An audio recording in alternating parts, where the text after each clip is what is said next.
gente olha para essa conversa, muita gente acha que está muito longe, que ainda não faz parte do seu dia a dia.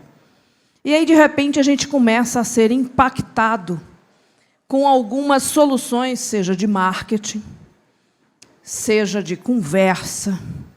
Eu, por exemplo, ano passado, fiz uma brincadeira com o ChatGPT para poder transformar os títulos das palestras do fórum em coisas mais leves, que ficasse mais palatável, digamos assim, quando era muito técnico. Funcionou. De lá para cá, a gente vem pedindo, né, aos nossos conselheiros que desenvolvam conversas com relação a isso. E o NASCE, ele comprou isso. Então, para vocês terem uma ideia, o ano passado nós fizemos uma masterclass sobre inteligência artificial, 1h30, está no nosso canal no YouTube, lá no E-Commerce Brasil, onde a gente trouxe aí a pessoa do Mercado Livre, que veio do México, e que comanda essa área dentro do Mercado Livre, para todas as vertentes. A gente trouxe o Fatala, a gente trouxe o Rafael Nasser, e eles fizeram um meme que foi me transformar numa inteligência artificial, e colocaram uma coisinha na tela que era eu. Então, usando isso. E aí, dessa vez, ele assim... Falei, Nasser, eu queria que você fizesse uma coisa diferente.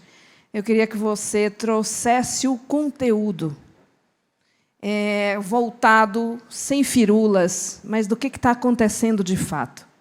É raro, ele faz curadoria, e, de vez em quando, eu preciso ali convencê-lo a vir fazer uma palestra, que é um privilégio. Senhoras e senhores, Rodrigo Nasser.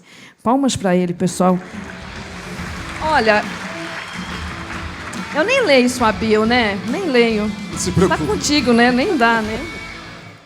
Obrigado, Vivi. Pessoal, boa tarde. Eu vou conversar de um dos temas mais divertidos, na minha opinião, ultimamente, sobre tecnologia.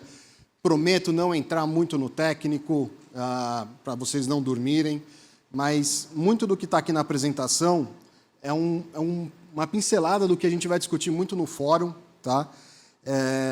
E que a gente vai entrar com mais profundidade lá. E só antes de começar, quem já usou para uso próprio Generative AI? O ChatGPT, o Bard, algum deles? Legal. E quem de vocês usou no trabalho? E quem de vocês usa todo dia no trabalho? Legal. As mãos que levantaram por último vão cada vez mais continuar. A gente vai ver mais e mais dessas mãos levantando, tá? Então, eu queria falar com vocês, basicamente, de 3 pontos, né? O que a gente tem em 2024 de realidade de Generative AI e o que a gente tem visto de efeito para varejo e grocery. Eu vou trazer exemplos para vocês. Então, os exemplos práticos, né, do que a gente tem visto acontecendo e falar um pouquinho de futuro de curto prazo, né, e como que a gente, como empresa, deve se preparar para viver isso, para poder se utilizar melhor de Generative AI. Tá bom? Então, para começar, quando a gente fala de Generative AI, normalmente a gente está falando dos famosos LLMs, né, que são os grandes modelos de linguagem, e hoje eles são muito bons para fazerem 4 coisas. Tá? Eles são muito bons para expandir texto. Então, você escreve um texto e pede para ele expandir, gerar mais informação sobre aquele texto, para fazer perguntas e respostas, seja em cima de uma base de dados sua, seja em cima do conhecimento geral que eles capturaram, e, principalmente, para gerar código de programação. Tá? Independente da linguagem, ele te ajuda a fazer quase um autocomplete desse código, ou mesmo um código completo para você trabalhar e acelerar o seu processo de desenvolvimento. O contrário também, que é fazer a sumarização. Então, resumo simples. Acho que muita gente já deve ter pego um texto gigantesco e falar, não vou ler esse negócio, não. Joga lá para o ChatGPT, resume para mim. E ele dá uma resumida e te entrega esse resumo. Ou um resumo guiado, onde você fala, resume para mim e já ordena os pontos mais importantes, ou o sentimento que você tem do que é mais importante. Então, esse resumo guiado com inteligência, ele também consegue fazer muito bem. E essa inteligência vem dessa terceira palavra, que é inferência. Inferência é a parte mais importante hoje em Generative AI, que é você poder fazer classificação, é você poder fazer ordenação, é você poder extrair informação específica de dentro de um conjunto de informações, tá? E tradução, que são duas coisas, tanto tradução de idioma quanto tradução de formatos. E hoje, a gente em e-commerce trabalha demais com dois tipos de dados, que são os dados não estruturados, imagem e vídeo, e dados semi-estruturado, XML, arquivo em Excel, PDF.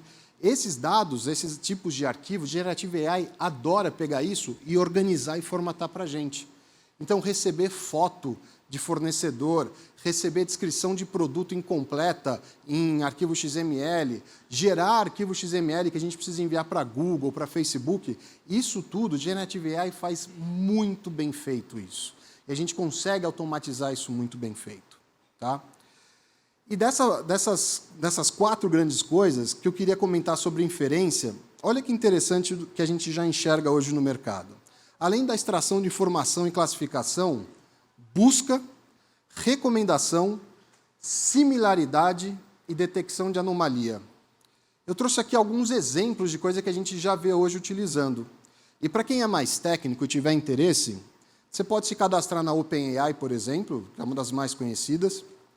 Na OpenAI tem uma API de inferência, que é uma API de embeddings, e eles lançaram ela nova, em que você consegue jogar muito mais dado seu proprietário lá para poder trabalhar. Então, por exemplo, para você fazer busca em e-commerce hoje, vocês vão ver cada vez mais as soluções de buscas, que quem tem site próprio, trabalha com o aplicativo próprio, vai começar a ver busca com capacidade de inferência, com capacidade de fazer similaridade, capacidade de fazer busca com inteligência. Então, por exemplo, eu entrevistei agora de manhã o pessoal do Mercado Livre, eles comentando, né, que você tem um percentual de quase 70%, 80% às vezes das buscas são palavras genéricas. Eu fui vice-presidente da Netshoes. Na época, mesma coisa, e até hoje, grande parte das buscas, né, seria ótimo, né, se o cliente buscasse tênis Nike preto 41, ótimo, eu daria exatamente o produto para ele, mas o nosso consumidor não faz isso. Né? Então, essa inteligência de você conseguir buscar similaridade e, ao mesmo tempo, não achei o produto, qual produto similar já entrega ele na busca, isso cada vez mais vai ficar mais barato e mais fácil para a gente ver, inclusive para as empresas que têm time de tecnologia, fazer dentro de casa. Recomendação de produto, tanto para o estoquista dentro, ou para cliente, ou para vendedor, a capacidade de buscar similaridade entre produtos. Tem um teste que eu acho espetacular. Pega catálogo de produto, e quem trabalha com grocery sabe a dificuldade que é ter uma qualidade de dado em catálogo de produto, porque às vezes não vem codificado, né? E aí você tem Coca-Cola em 6 packs, Coca-Cola em vários tipos de modelo, é tudo Coca-Cola. Inteligência artificial generativa, ela consegue reconhecer a diferença entre esses SKUs, no nível do SKU. E consegue classificar isso para você e organizar para você isso de uma maneira muito mais simples. E ela consegue enriquecer catálogo. Como os grandes modelos foram treinados com informação que está disponível na internet, ele tem informações sobre aquele produto. Então, se você joga uma lista de produto e fala para ele, completa para mim com descrição curta, descrição longa, já num formato de SEO, por exemplo, ele gera. E fica muito bom, assustadoramente bom. Às vezes, até para você criar características de produto que nem o próprio fornecedor não te entregou. Exemplo, uso. Quem trabalha com apparel, por exemplo, ou quem trabalha até em supermercado, na parte de groceries, com a parte de higiene e beleza, perfumaria, uso é uma das maiores buscas que a gente tem no Google para esse tipo de produto. Nenhum fornecedor vai passar para você especificamente para quem que o consumidor mais usa aquele produto. Esse tipo de característica de geração de conhecimento, Generative AI consegue fazer isso para você. Você joga o arquivo, os produtos para ele e fala, completa para mim qual que é o uso típico desse tipo de produto, já num formato de XML para eu subir no Google Ads. Ele consegue fazer isso e organizar para você. Né? Similaridade de produto, detecção de ruptura em gôndola, fraudes de pagamento. Eu não trouxe dessa vez aqui, mas tem uma solução que eu cheguei a ver, de detecção de ruptura de gôndola. espetacular de previsão de ruptura de gôndola com histórico, né? Ao ponto de você simplesmente deixar a câmera ligada, ela filmando as gôndolas e ele falando, ó, aquele produto ali é a curva A e vai ter ruptura. Sozinho, indicar para o estoquista já organizar para fazer a distribuição desse produto, né? Então, essas frentes todas essas habilidades hoje, elas são entregas de forma como API, para a gente poder trabalhar. E a gente vai começar a ver também, nos fornecedores que prestam serviço para vocês, essas inteligências surgindo nos produtos. Tá? 2023 também foi o ano de uma outra grande mudança, que foram os lançamentos dos LLMs multimodais. Acho que vocês viram esse vídeo, né? Esse vídeo que vocês estão vendo aqui foi gerado pelo prompt que está escrito embaixo. Então, o vídeo completo, até 2023, até o começo de 2023, geração de vídeo, os melhores modelos faziam de 8 a 15 segundos de geração de vídeo. Os modelos mais novos estão fazendo de 1 a 8 minutos de geração de vídeo. Isso aqui é transformacional para a indústria de cinema, é transformacional para a indústria de advertising. Essa mulher que está aparecendo aqui no vídeo, ela não existe. Ela foi criada do zero. Tem até marca de pele nela, aqui na lateral.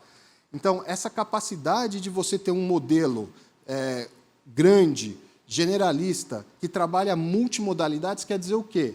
Quer dizer que eu posso inserir um texto e pedir para ele gerar para mim imagem, vídeo ou dados, ou eu gerar um vídeo, uma imagem, dados ou um áudio e ele gerar para mim um texto, ou gerar o vídeo, imagem e áudio.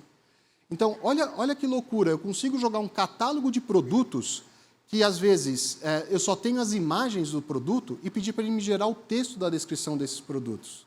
Eu consigo fazer funcionalidades que antigamente requeriam muito treinamento, onde eu filmo um produto e pergunto o que é esse produto, e ele me fala o produto, a marca, a descrição. Então, isso tudo a gente já fazia antes no e-commerce, só que é um custo gigantesco. Isso agora está muito mais barato para a gente trabalhar. E eu deixei de propósito o último escrito ali, dados. Tá? Dados ali quer dizer o quê? Por exemplo, dados de sensor.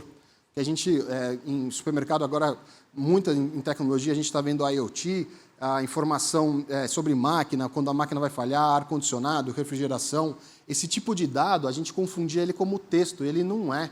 É um dado de sensor, ele está contextualizado àquela máquina. Os modelos hoje conseguem transformar essa máquina quase num ser humano e um técnico sem muita experiência consegue conversar com ele e falar quando que você vai falhar? Quando que você precisa de manutenção? E ele responder como texto, com base em dados de manutenção, quando que ele vai falhar de verdade. Então, o Gemini, que é o LLM do Google, ele foi treinado já com base em texto, imagem e áudio. Então, não só texto. Tá?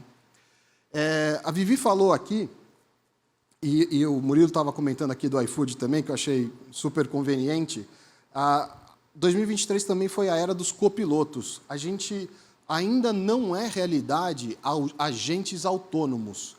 Inteligência artificial que faz tudo sozinho sem você precisar da interação humana. Tá? Não funciona direito ainda, a gente está um pouco longe disso. O que tem funcionado muito e traz um ganho estúpido de rentabilidade para as empresas é trabalhar com copiloto. É você ter a máquina auxiliando o ser humano a esse ser humano ganhar muita escalabilidade.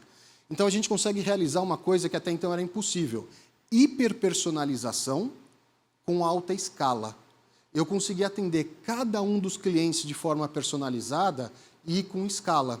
O Sebastian, que é a pessoa que a Vivi comentou que a gente trouxe ano passado para conversar, ele contou duas coisas muito interessantes. Primeiro, eles foram um dos primeiros clientes no mundo a usar o GitHub Copilot, que é a ferramenta que ajuda desenvolvedores da Microsoft no time de desenvolvimento, e ele reduziu em 50% o tempo do time de programação do Mercado Livre em programar. E ele tem 9.000 desenvolvedores. Ou seja, ele ganhou 4.500 caras novos para ele poder expandir. Olha o ganho de produtividade. E ele contou um caso de e-mail marketing, que no Mercado Livre ainda é muito forte, onde eles conseguiram aumentar a conversão do e-mail marketing mais em 5 vezes, só fazendo personalização. O texto do e-mail que sai, ele é feito para aquele cliente. A máquina gera o texto pensando em todo o histórico do cliente, na forma que ele gosta de falar, na forma como ele escreve, usando gíria ou sendo mais formal. E essa personalização aumentou a abertura de e-mail, conversão de e-mail e interação com o e-mail em 5 vezes. Imagina você ter um canal seu orgânico em e-commerce aumentando 5 vezes, só utilizando Generative AI. E a McKinsey ela traz um estudo aqui do lado direito de quais são as áreas nas empresas que mais vão ter ganho de produtividade com Generative AI. E tem 4 grandes áreas ali em cima. Vendas e marketing, a parte de desenvolvimento para criação de produto, que igual o Sebastian comentou, a parte de TI tradicional, que é transacional, RP, CRM, essa parte, tá? E a parte de construção de produto, de desenvolvimento novos produtos, né? Então, você vai lançar um perfume novo, você vai lançar uma camiseta nova, né? Então, esse tipo de desenvolvimento de produto. Eu vou focar aqui em vendas e marketing, tá? E vendas e marketing pensa em tudo relacionado desde a parte de captação até a parte de atendimento a cliente. Tudo que for prestação de serviço, isso de Generative AI vai ter um efeito muito grande, né? Então, vamos colocar tudo isso junto numa visão, e os 2 casos que eu trouxe aqui para vocês, eles trabalham essas 3 coisas. O conceito de inferência, então a capacidade de encontrar, por exemplo, similaridade num catálogo complexo de dados, recomendar o melhor produto, baseado num histórico específico de um cliente e com o estoque que você tem disponível naquela hora. Ele vai ser um copiloto, ele vai ajudar o seu vendedor a trabalhar, ou o seu estoquista a trabalhar, ou a sua pessoa de marketing a trabalhar. Então, as atividades que esse agente copiloto vai fazer são atividades que vão auxiliar aquela pessoa a ganhar mais escala, tá? E ele é multimodal. O exemplo que eu vou trazer, ele tem um exemplo com áudio também, mas vai ser um exemplo de imagem. Eu vou tirar foto de um texto escrito em papel, para ele reconhecer. Vou trabalhar com PDF, que a gente ainda trabalha muito com e-mail, recebendo pedidos em PDFs, e como que eu traduzo esse pedido para o sistema e automatizo isso, ou áudio.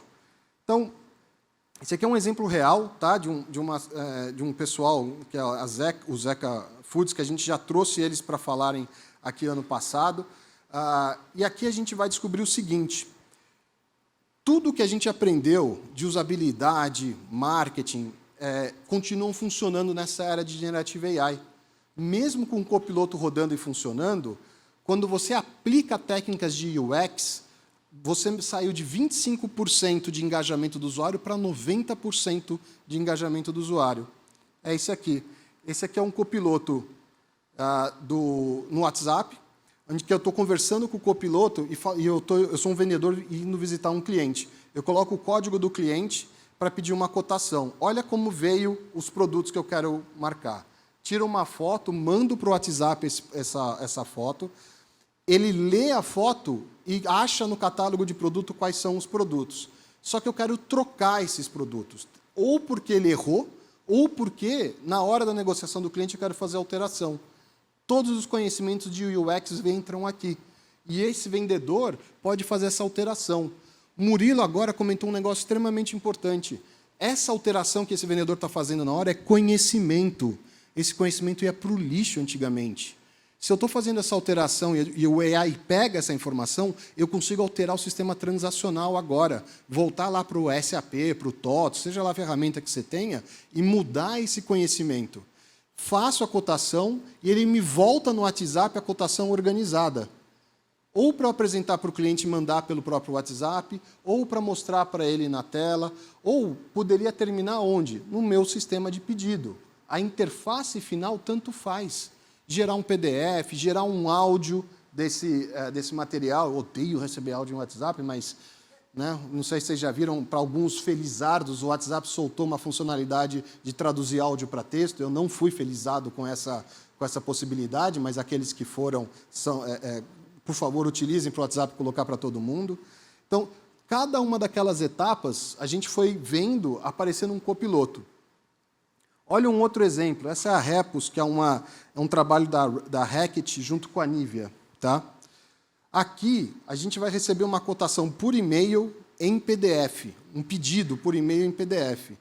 Então, no celular, aquele vendedor, aquela pessoa de compras, aquela pessoa de relacionamento pode pegar um PDF, subir esse PDF para um copiloto, ou subir esse PDF para um aplicativo, no caso aqui no aplicativo da Repos, ele importa e lê esse PDF, entende quais são os produtos que tem ali, pode fazer verificações de estoque e apresenta esses produtos já para você na aplicação, sem você ter que ficar imputando um a um na mão. Então, aqui, a ferramenta, o que ela está fazendo é trazendo funcionalidade, trazendo escala para aquele vendedor e traduzindo formatos, lendo o catálogo, verificando se tem produto em estoque ou não, podendo até fazendo essa alteração ou não, para gerar o pedido final. Então, pré-pedido, modelo de relacionamento com o fornecedor, que ainda mais quando a gente trabalha com distribuidor menor, e esse distribuidor ainda, às vezes, até manda fax, infelizmente ainda, ou manda as coisas pelo WhatsApp. Todas essas diferentes mídias são formatos que Generative AI trabalha muito bem para fazer isso. Tá? Então, esses são 2 exemplos que a gente consegue enxergar de como trabalhar usando Generative AI. E isso aqui, obviamente, é uma solução terceira. Você hoje consegue, se tem um time de produto e desenvolvimento na sua empresa, desenvolver através de APIs com um custo muito em conta hoje. Tá?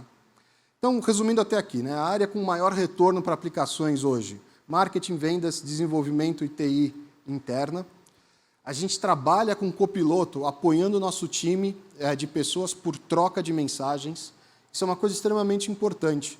Se vocês prestarem atenção, o nosso dia a dia dentro das empresas são conversas, sejam internas, sejam com as áreas externas, ou com o cliente ou com o fornecedor.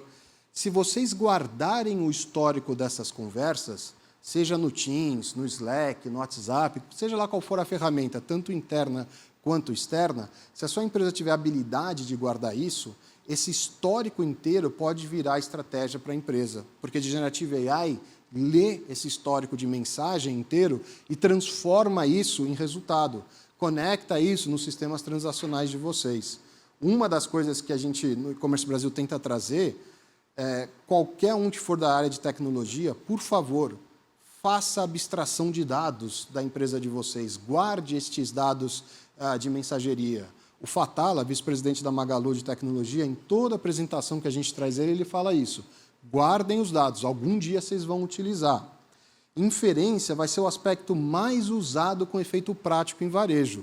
Similaridade, recomendação de produto, comparação. Né? As regras de UX que a gente aprendeu são válidas, precisam estar contidas em um ambiente de aplicação próprio ou terceiro para ser efetiva. Então, se vocês forem trabalhar com um parceiro de tecnologia, com uma empresa grande, briguem pela área de UX também, briguem pela parte de usabilidade, faz uma diferença grande. E a gente deve aproveitar a multimodalidade para os casos de usos efetivos. O que quer dizer isso? O fato da gente poder imputar dados de imagem, vídeo, áudio, tem casos específicos em marketing maravilhosos.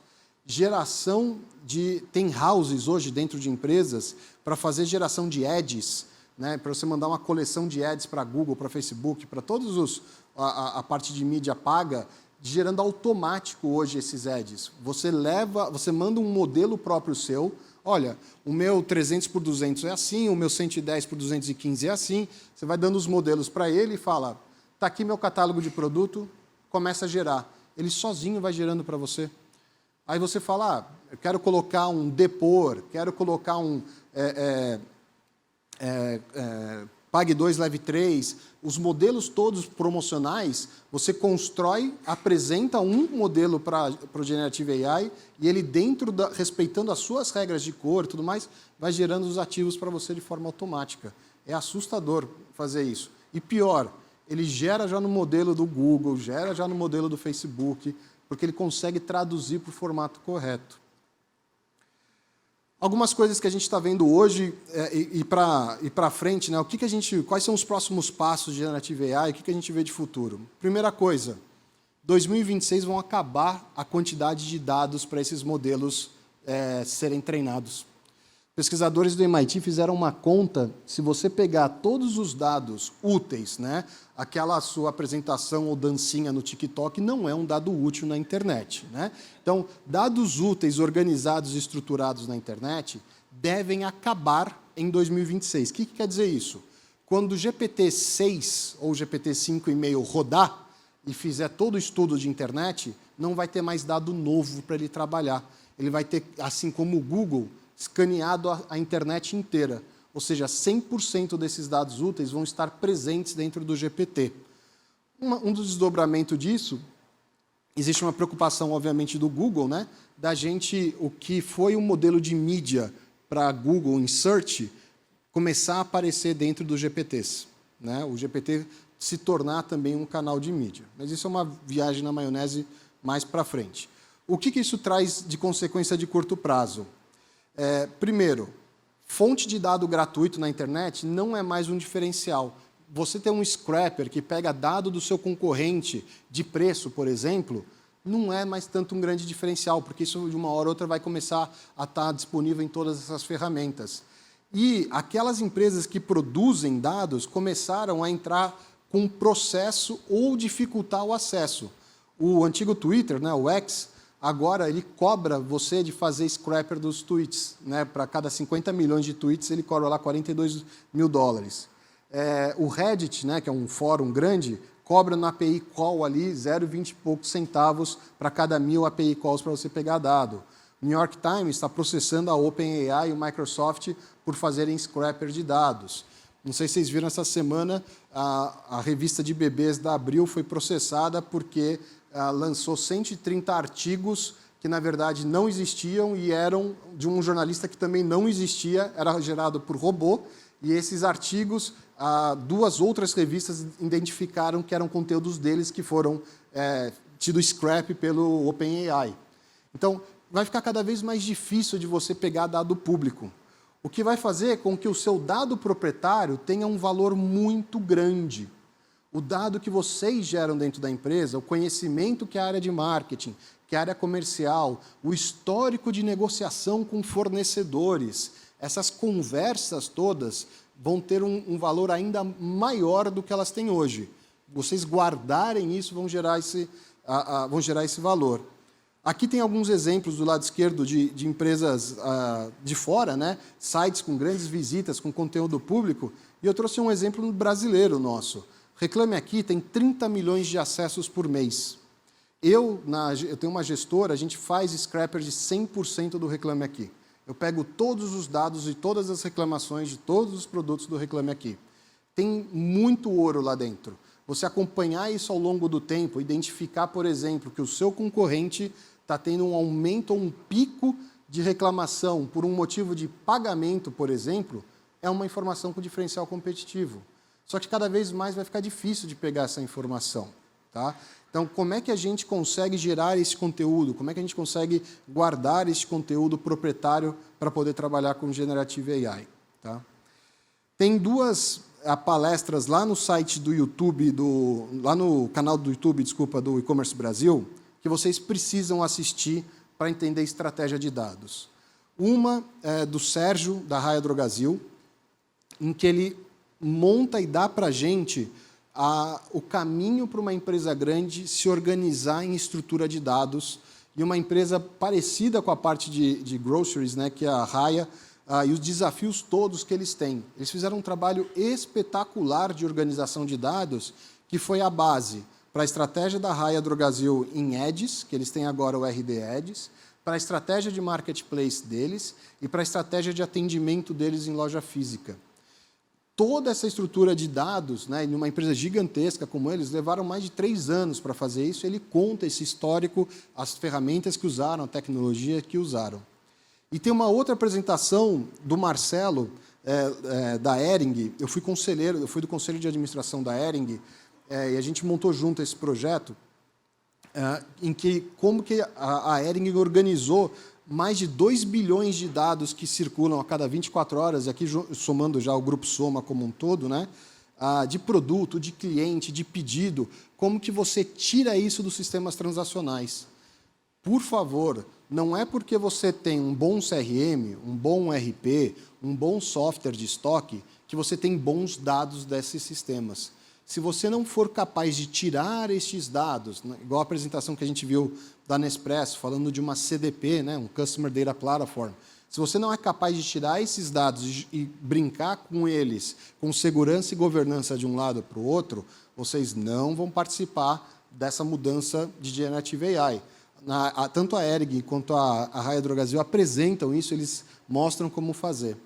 Tem uma outra apresentação que eu não coloquei aqui, mas que está lá no YouTube, que é do Everton, que ele é de uma startup chamada Bird, que analisa comentários de clientes sobre os nossos produtos online. Ele faz scraper de toda a internet, pega esses comentários e traz isso como insight. E ele, na apresentação dele, ele apresenta como fazer isso usando o open source. Então, se você não quer gastar dinheiro com uma solução dessa, ele dá todo o caminho da mina de como usar o open source para fazer uma solução dessa interna. É muito legal essa apresentação também, é do Fórum de 2022.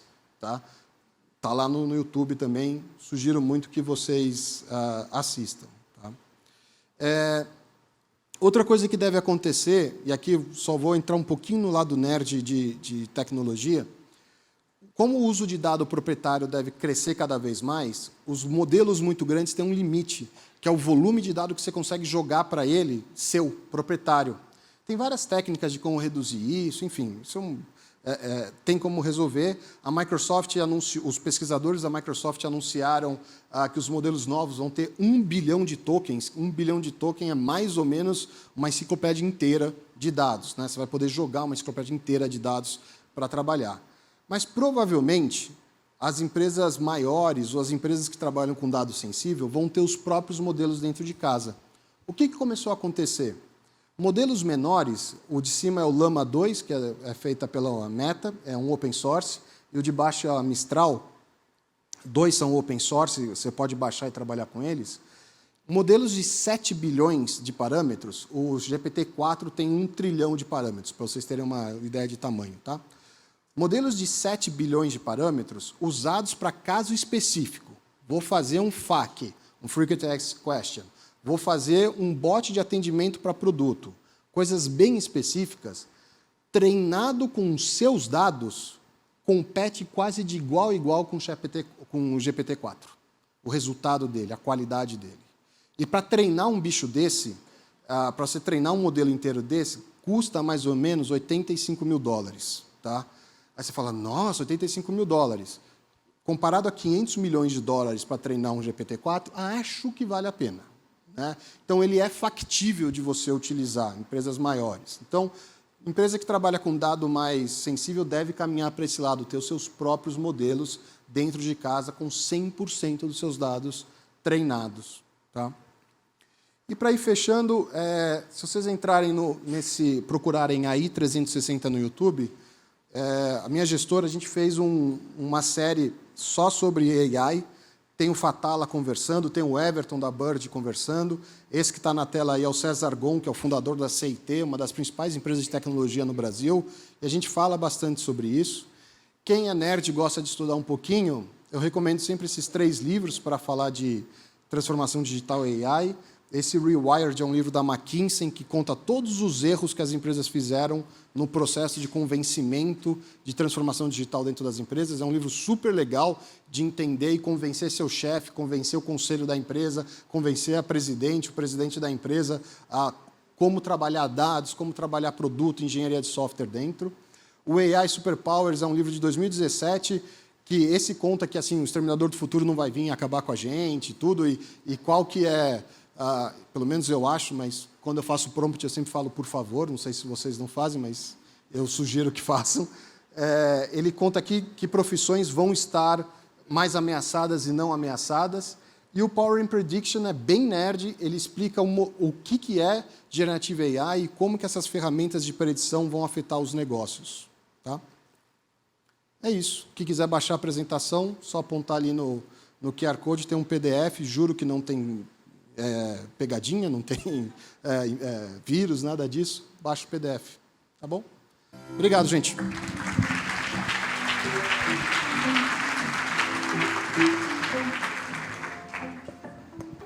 Bom, Nasser, primeiro, parabéns aí pela aula que você sempre dá, né? O Nasser, um cara que não gosta muito de receber elogios, a gente conhecido de longa data aí, mas ele assim, a gente tem que reconhecer aqui o conselheiro dos conselheiros que ele é para o e-commerce Brasil, para mim, enfim, todo mundo tem dúvida, consulta com esse cara. Que acho que eu vou tomar pouco do tempo aqui, acho que eu vi 2 dados que são bem contundentes, assim, falam que 76% dos CEOs colocam a IA como uma prioridade de investimento para 2024, desculpa. Porém, 84% das empresas ainda não usam IA para nada. Assim, por exemplo, quem aqui tem solução de IA rodando na sua empresa? Levanta a mão, por favor. Pouca gente. Então, aqui, mais de 90% dos participantes não tem solução de IA rodando. Aí, cara, assim, existem algumas preocupações, né, com segurança dos dados, tem algumas coisas que a IA ainda não faz bem. Eu vi que você falou ali de marketing, vendas, etc.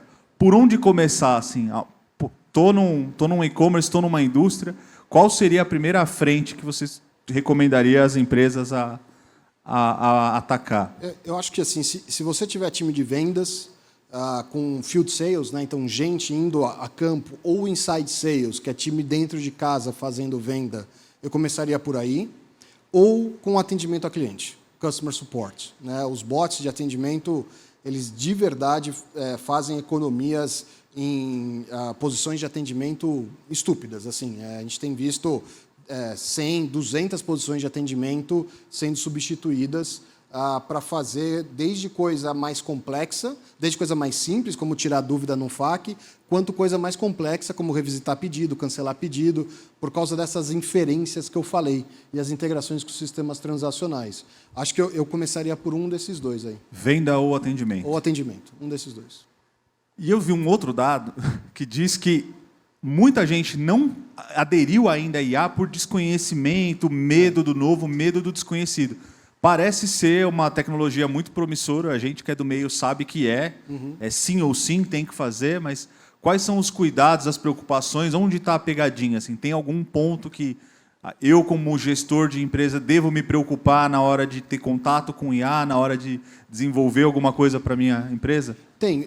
A maior preocupação é aquilo que você comentou no início, os dados sensíveis, né? Então, se você é uma empresa que ainda não passou pelo processo de transformação digital e abstraiu a camada de dados, sabe separar dado sensível de cliente, por exemplo, endereço, sexo, idade, dados ligados à LGPD, por exemplo. Se você ainda não passou por isso, a chance de você conseguir fazer isso dar certo usando o GI vai ser mais baixa, né? Então, por isso que eu coloquei aqueles 2 vídeos ali da Rai e da Hering, porque são 2 empresas grandes que não estavam conseguindo escalar usando tecnologia e precisaram fazer isso. Então, a gente também tem trazido no e-commerce Brasil muito de dica de como fazer, porque, para mim, é o ponto que eu vejo que pega mais nas empresas para qualquer tipo de coisa dessa. E sobre Generative AI, o impacto dela vai ser igual o mobile foi para e-commerce. É nesse nível. Tá? Então, ele é de verdade transformacional. Ainda vai ser um transformacional dentro das empresas, mas depois vai vir um transformacional do consumidor fora das empresas. Eu vi um executivo da Microsoft dizendo que, num futuro muito breve, tudo vai ter inteligência artificial rodando por trás. Assim, eu trabalho com tecnologia já há 20 anos, eu nunca vi uma adesão tão rápida de uma tecnologia, acredito que você também não. Não. Foram 100 milhões de usuários em 60 dias. Isso. E essa adesão, assim, as empresas vão começar a colher resultados. Assim, se você tivesse que dar um chute aqui, em quanto tempo o nosso concorrente vai estar com produto de IA rodando, fazendo dinheiro, gerando resultado com isso? As empresas mais inovadoras, mais rápidas, 2024 já vão ver efeito importante. Não é já, esse ano. Porque muitas dessas empresas elas internalizaram tecnologia. E o efeito na produção de aplicações é assustador. É literalmente assustador. De desenvolver uma história, um épico, seja a metodologia que você usar, Scrum, Kanban, whatever. Você construir um épico, virar aquilo código e testar, é literalmente metade do tempo. Então, assim, o efeito disso, em quanto de velocidade você consegue entregar mais aplicação, quanto de não contratação de desenvolvedor você precisa fazer, é estúpido. Então, essas empresas que estão mais avançadas nisso vão pegar rápido isso. E a parte de atendimento que eu comentei, a gente já vê empresas, hoje, assustadas com a quantidade de posições de atendimento que elas não precisam mais contratar por causa do uso de bots, por exemplo, ou copilotos, ajudando o time de atendimento. Então, não é que você vai lá e mata 100 pessoas. Não. Aquela pessoa que fazia atendimento, ela consegue, em vez de atender 5, 10, ela atende 100 pessoas. Essa é a escala, né? Então, isso a gente vai ver muito rápido. Fantástico, cara. Bom, assunto para ficar a tarde toda aqui, mas a gente tem uma agenda para cumprir. Nasser, Obrigado. fantástico. Valeu. Super obrigado, pessoal. Valeu, mais uma gente. vez.